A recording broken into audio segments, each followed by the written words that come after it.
Selamat datang di Ngomongin GP episode 1. Jadi ini adalah episode pertama dari Ngomongin MotoGP.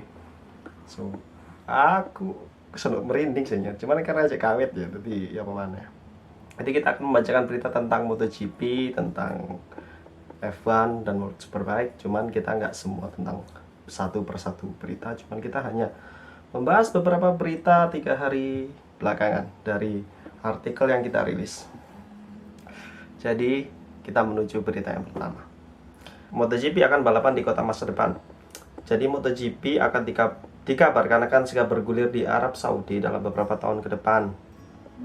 Beberapa tahun terakhir, kedekatan bos Dorna Sport Carmelo Ezpeleta dengan para pangeran-pangeran Arab Saudi, anjay, jadi pangeran Arab Saudi semakin terlihat dengan jelas. Diketahui mereka juga berkeliling di sirkuit San Marino di area pit sambil mampir di pedok-pedok tim MotoGP. Ezpeleta mengakui para petinggi kerajaan Arab Saudi sangat tertarik untuk segera menggelar MotoGP setelah debut di F1 2021. Para petinggi anjing, tinggi santinya. Dorna dan Arab Saudi juga dikabarkan tengah berdiskusi mengenai kemungkinan membangun sirkuit sementara di area urban untuk memenuhi kriteria tampil di MotoGP 2024 dan 2025. Hal tersebut dikarenakan letak sirkuit balap multifungsi termasuk untuk balap MotoGP akan berada di kota masa depan yang bernama Kota Neon. Itu neon, kucing. Itu meong ya. Yang saat ini masih dalam tahap perencanaan, jadi masih belum dibuat, ini masih perencanaan. Biasanya rencana-rencana lah, ngomong biasa sih kayak situ kan. Tim MotoGP meyakini Arab Saudi akan mampu merampungkan sirkuit sementara tersebut dalam waktu dekat dan segera bergabung dengan mereka. Jadi intinya Dorna yakin lah dengan duit sing akeh wong Arab Saudi pasti bisa lah. Tim MotoGP meyakini Arab Saudi akan mampu merampungkan sirkuit sementara tersebut dalam waktu dekat dan segera bergabung dengan mereka. Pasalnya, sirkuit balap permanen kemungkinan baru akan rampung sekitar tahun 2027 atau justru molor hingga 2030. Ezpeleta berbicara bahwa minat negara Arab Saudi sangatlah tinggi untuk MotoGP, untuk motorsport, terutama seperti yang kita lihat GP Jeddah di F1. Keren sih, keren. Pendapatku mungkin ya kan mustahil lah Arab Saudi bos, duitnya bos. Ya Pak Dewi ya ngipi lah. Oke, lanjut ke berita kedua. Dovizioso selek guys.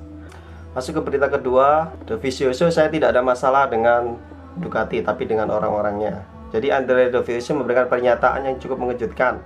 Rider yang akrab disapa Dovi, iklan sampo, itu Dov, receh anjing.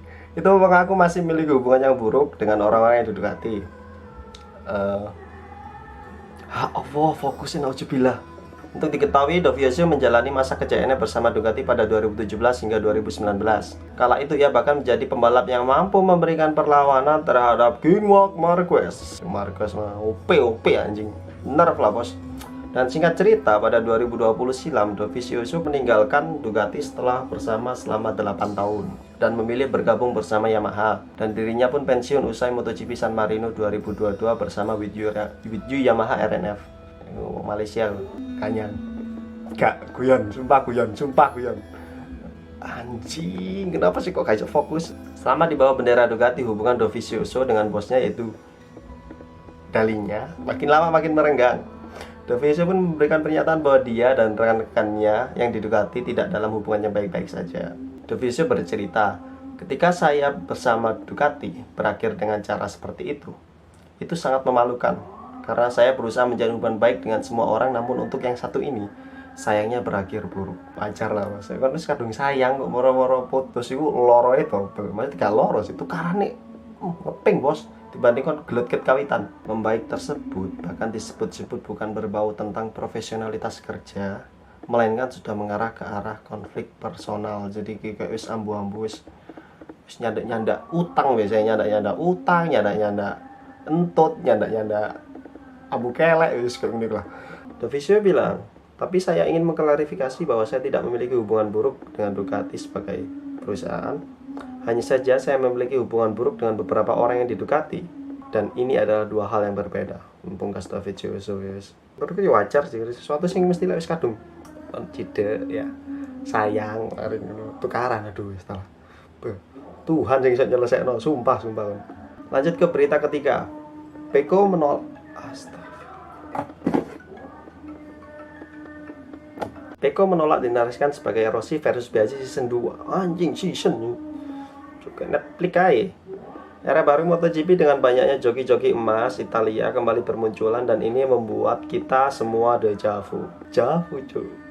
Tapi yang paling mengalihkan perhatian kita adalah dua joki Italia ya, di Ducati Lenovo 2023, yaitu Francesco Bagnaia dan Enea Bastianini. Akankah keduanya mengulang persaingan sengit joki Italia seperti masa Valentino Rossi versus Max Biaggi?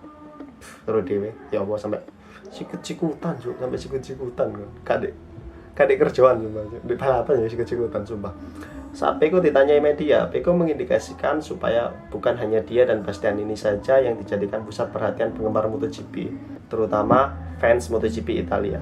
Karena ada joki-joki Italia lainnya yang juga bermunculan di kelas MotoGP. Jadi Kak Peko pasti adanya. Bagnaia berujar, saya yakin ada persaingan yang sehat dan indah. Kami sudah saling kenal sejak lama. Kemudian cinta. Enggak lah cuk. Dan kami tahu bahwa berkelahi satu sama lain tidak akan menghasilkan apa-apa dalam balapan. Semua orang akan memikirkan dirinya sendiri. Dan musim ini pertarungan terbaik adalah dengan Enea. Tapi ada juga orang Italia kuat lainnya, ujar Peko Bagnaia tadi. Karena ada beberapa nama besar pembalap Italia, yaitu Marco Bezzecchi, Luca Marini, hingga Franco Morbidelli. Kok akhir ini ya? Ini apa ya? Bezzecchi, Luca Marini, Franco Morbidelli. Enggak, guyon. Mereka memiliki peluang untuk memenangkan balapan dan bertarung untuk gelar di musim 2023. Dan itu mengingatkan kita pada periode Valentino Rossi, Loris Capirossi, dan Marco Melandri yang sangat cepat pada masanya. Tapi jadi menurutku ya, apapun ya tentang hiburan yang kudu ono wong jahat nih, wong baik yo. Jadi wajar lah. Masih Peko nolak wong ya, tetap lah gawe narasi ini dhewe. Kayak iso nolak kon Peko. Lanjut ke berita keempat, Monster Energy Yamaha MotoGP akan merilis motornya di Jakarta. Jadi tim Monster Yamaha telah mengungkapkan bahwa peluncuran tim MotoGP 2023 akan digelar di Jakarta, Indonesia pada tanggal 17 Januari. Pembukaan livery Monster Energy Yamaha MotoGP terbaru dari pembalap Fabio Quartararo dan Franco Morbidelli 5 akan dilakukan di 3S Dealer Meeting. 3S atau 3S ini? 3S aja. Yamaha Indonesia Motor Manufacturing 2023 yang merupakan pertemuan dealer terbesar di dunia dalam jejaring dealer Yamaha. Jadi ini Indonesia rek. Sementara Yamaha akan menjadi tim MotoGP sing pertama. Jadi Yamaha ini sing di sini. Yamaha telah berfokus pada peningkatan mesin yang sangat dibutuhkan untuk tahun 2023 ini sing dikomplain sama jenis El Diablo. Tetapi mengalami kemunduran tidak terduga saat mesin baru yang sebelumnya mengesankan gagal memberi peningkatan kecepatan tertinggi pada tes Valencia bulan November. Jadi pas di San Marino dites Fabio. Jos banter tetap banter. Cuman pas di tes Valencia kayak powernya gak ono cari ini. Tapi yang mana colong malah. Jadi setelah Monster Yamaha MotoGP melakukan peluncuran livery untuk MotoGP 2023 di Indonesia, selanjutnya akan ada tim Gresini Ducati. Yang akan meluncurkan liverynya pada 21 Januari, disusul Ducati pada 23-24 Januari di pegunungan salju Italia, yaitu Madonna di Campiglio.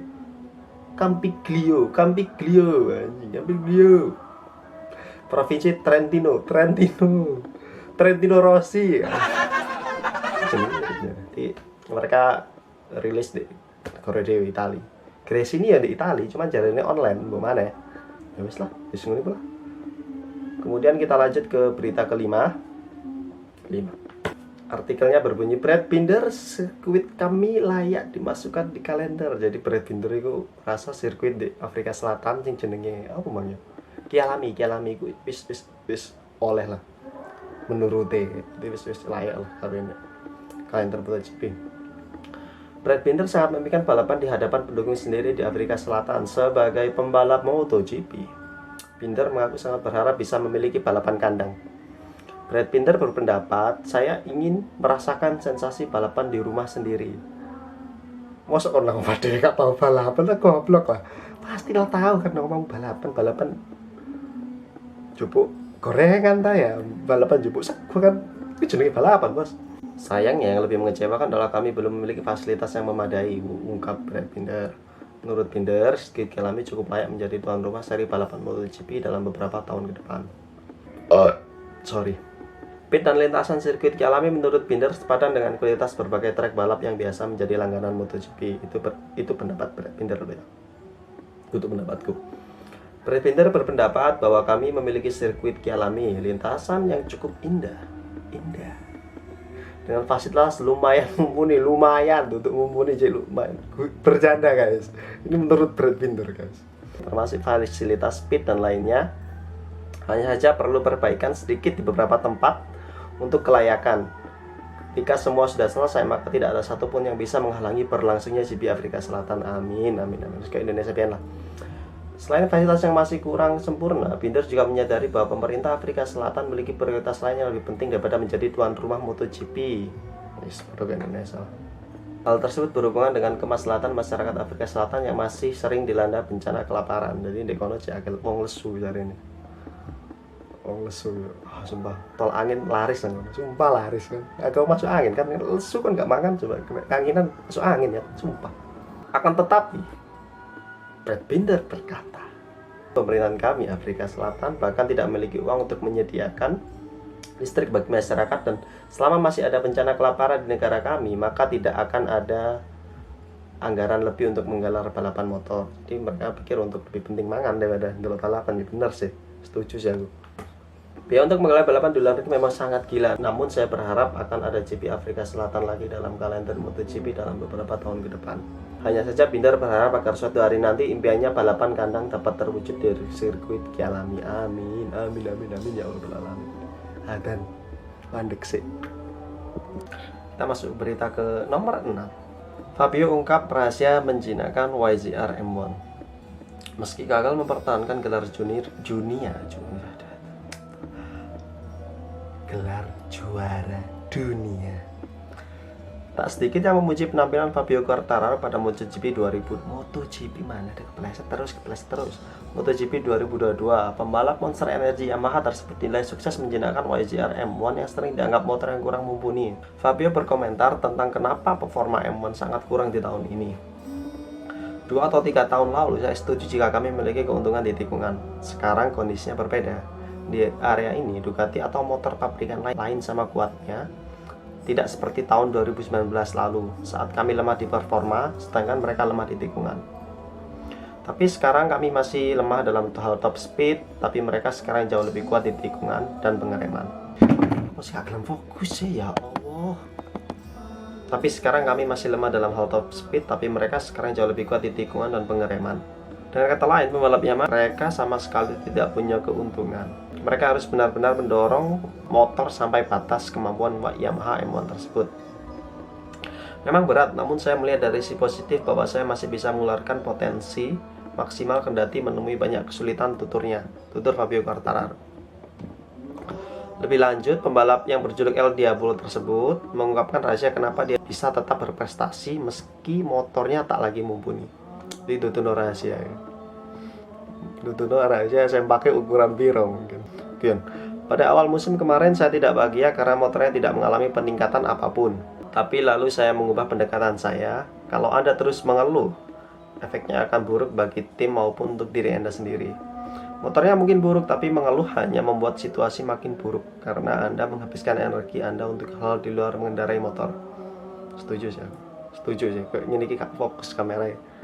Sulit rasanya mengikuti balapan saat Anda tahu Anda tidak akan bisa menang, tapi itulah yang terjadi. Anda tetap harus memberikan 100% dan melihat bagaimana hasilnya. Sejak itu para rival tahu bahwa mereka harus perhitungkan saya jika motor kami lambat di trek. Saya akan tetap memberikan terbaik dan berjuang. Lagi pula hanya di masa-masa sulit Anda bisa belajar banyak hal. Jadi ingat kata-kata Fabio, jika Anda dalam kondisi sulit, ekonomi sulit, usaha sulit, otak sulit, nah itu Anda akan banyak hal belajar. Kok susah ya fokus ya, lanjut ke berita terakhir. Terakhir ya. Pembalap Ferrari membeli motor custom dari Bali, bos. Charles Leclerc jatuh cinta dengan salah satu motor modifikasi yang disewakan di Bali. Bahkan pembalap Formula One itu langsung membeli dan membawa pulang motor custom tersebut ke kampung halamannya. Emang deh kono jenenge kampung? Ya enggak lah. Dikutip dari Gazeta, Carlos Leclerc kepincut motor custom yang dibuat dan disewakan oleh Mala Madre Motorcycle yang berlokasi di Bali. Jadi ini penyewaan motor-motor custom di Bali lah. Akun Facebook Mala Madre Motorcycle mengunggah foto Charles Leclerc dengan motor custom yang disewanya di Bali pada 2018 lalu. Setelah ditelusuri dari situs resmi Mala Madre Motorcycle, Charles Leclerc saat itu menunggangi motor custom yang diberi nama MM55, itu MM93 ya, MM55 kan. Namun ada juga foto yang beredar di Twitter ketika Charles Leclerc menunggangi motor custom lainnya yang dengan tangki berwarna silver, tutup Mercedes pisan. Motor itu diberi nama MM52. Sedangkan Mark Marquez gitu. Tidak disebutkan motor jenis mana yang dibawa pulang Leclerc, namun kedua motor yang ditunggangi oleh Charles Leclerc itu menggunakan basis yang sama. Dari penjabaran spesifikasi di situs resmi Mala Madre Motorcycle, kedua motor custom yang ditunggangi Charles Leclerc itu menggunakan basis Yamaha Scorpio. Motor itu mengusung mesin 4 tak 1 silinder 225 cc dengan mesin yang dihubungkan bertransmisi 5 percepatan. Jadi Charles Leclerc jatuh hati motor custom dari Indonesia ketika ia gunakan berlibur di Bali pada 2018 lalu. Saat itu dia menyewa motor ini seharga 300.000 per hari dan dia memutuskan untuk membawa pulang motor tersebut ke kampung halamannya di Monte Carlo, Monaco. Jadi Charles Leclerc memberikan pernyataan, saya punya satu sepeda motor custom yang saya beli di Bali, untuk arak Bali tapi motor Bali. Ketika saya pergi ke sana dalam perjalanan dengan teman-teman terbaik saya, kami menyewanya di tempat dan saya ingin membawanya ke Monte Carlo. Meskipun cukup sulit untuk mendaftarkannya ke sana, tapi saya tetap membawanya. Kap Charles Leclerc yang kini membela Scuderia Ferrari di Formula One. Jadi Sun Paul gawe waktune gelem ngrungokno pendapat pribadiku soal MotoGP di konten ngomongin MotoGP episode pertama. Dan semoga sing kepingin tumbas jet style kayak Mas Leclerc ya, sing gawe duit JHT gara-gara prei kerjone iso dipadangno rezekine ben lek tuku iso gawe duit ademe, gak usah otek-otek duit JHT bos, ben JHT ini kena gawe liyane. Bye teman inding.